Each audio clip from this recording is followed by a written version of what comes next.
Hello, today we're going to talk about the press, which is how to get weights over your head from the shoulder. We did the clean first because, well, first we need to get to the shoulder, right? And now we're going to talk about how to push that weight over your head. Now, just like when we discussed the row and the push-up, which happens back and forth, perpendicular to your spine, we talked about how the shoulder has to follow the arm. Well, when you're going overhead, the shoulder still has to follow the arm, right? It's just going in a different direction. Instead of coming around your ribcage this way, it's gonna spin up.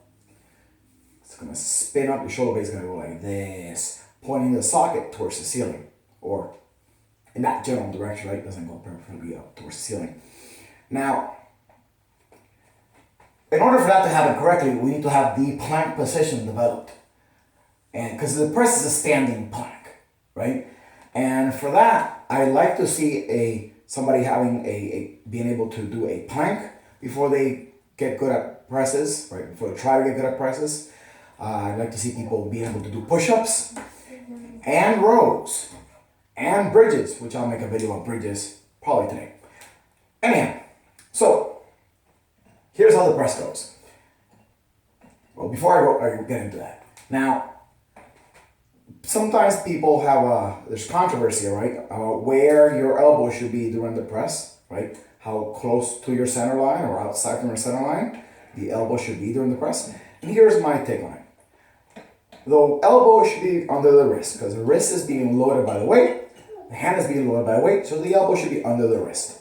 As you bring your elbow towards your center, the hand keeps going and the elbow does not follow, right? This happens, then it's too close, right? The weight's too close to your center line, so bring it out a little bit further out, right? So you can see a perpendicular line, you're good. Same as you go out. So I go out, if I can keep that elbow under the wrist, that's good. But if I need to bring the elbow back without the wrist as I go back, I went too far. That's my limit there. And it might not be the same both arms. Look, my limit here is this.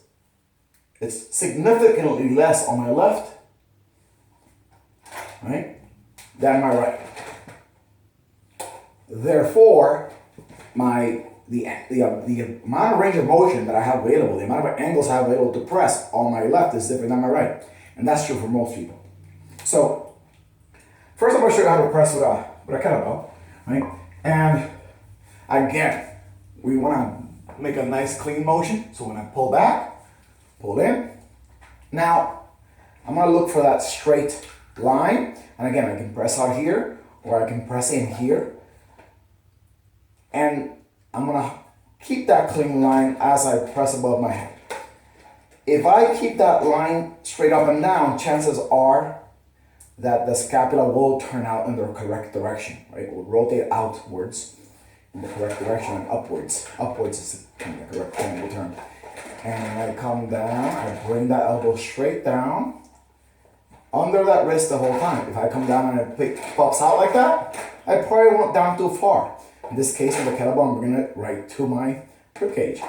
And again, this is not, some people like to say that you press from here and then you turn out here as you press up, whatever.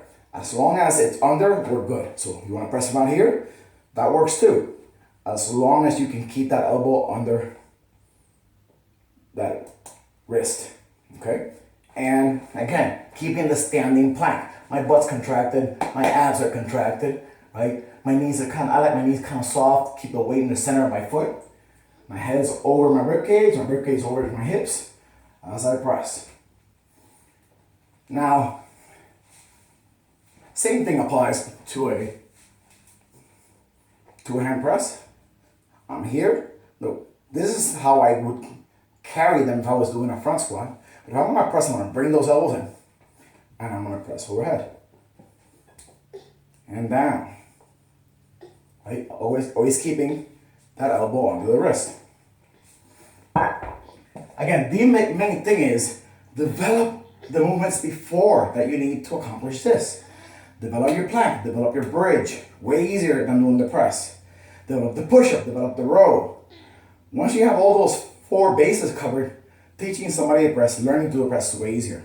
Now with a barbell, we don't have that much flexibility when we put the arm, right? Because I can't move it around like I could with a dumbbell or a kettlebell. With a barbell, I can vary the angle, right? And again, we talked about the barbell clean, use your hips to bring it up. Now, this is where I would catch it for a squat, but for a press, I need to bring my elbows under the bar. My wrists are straight, because if my wrists are bent back, then my elbows are not under my wrists, under the bar, right? My elbows need to be under my wrist, because my wrist should be under the weight. Now, as I press up, and notice I can't come down quite as much here. I can't come down quite as much here because of the current angle of my arm, right? Now, so the range of motion is going to be shorter for most people on a bar compared to kettlebells or dumbbells. And again, we could go closer in. We can closer in. And that's going to keep my range of motion even smaller than if I go a little bit further out. Right. Elbows under the bar, under the wrist, as I press up. And as I come down, I keep them there. Now, interesting thing with a barbell. I like to cue people to smell the bar on the way up. Because you don't want the weight getting away from you. People don't tend to do that with dumbbells or kettlebells. With a barbell, they tend to push themselves back. So, as the barbell comes up, I like the barbell to be as close to the face as possible. Now, when you get in that top position, there's this common cue to push your head forward. I don't love that. I'd rather people understand that the press has kind of like an angle to it, like a curve to it, right? You want to keep it as close to your center line as possible. You want to keep the weight over your arches. So as you press, you keep it close to your face. Then once it's past your face, you push it back a little bit. So it ends up right on top of your skull, right? Which makes it be right over your arches if you're keeping that nice plank position and the weight in the tripod of the foot, as we discussed in the squat and deadlift videos, right? Now, of course, yeah, you know I always teach you how to use all my tools, show you all my tools. We can also do it with a sandbag. Now, with a sandbag, obviously, well, it's a sandbag, right? So you're gonna have to find a grip that works for you. But you can use, the idea remains the same. Elbows must be under your wrist because your wrist is holding the load. Elbows are close to my body. I press overhead, idea remains the same. Now I'm using kind of like a flat palm type grip, right? I'm supporting the sandbag, which is why my favorite way of pressing a sandbag is kind of supporting it like this, right? You could probably go knuckles in if you're using a sandbag with handles. That would work too. It's kind of like doing a push-up on your knuckles. Same difference, right? But I like doing this way better. Again, elbows under the wrist.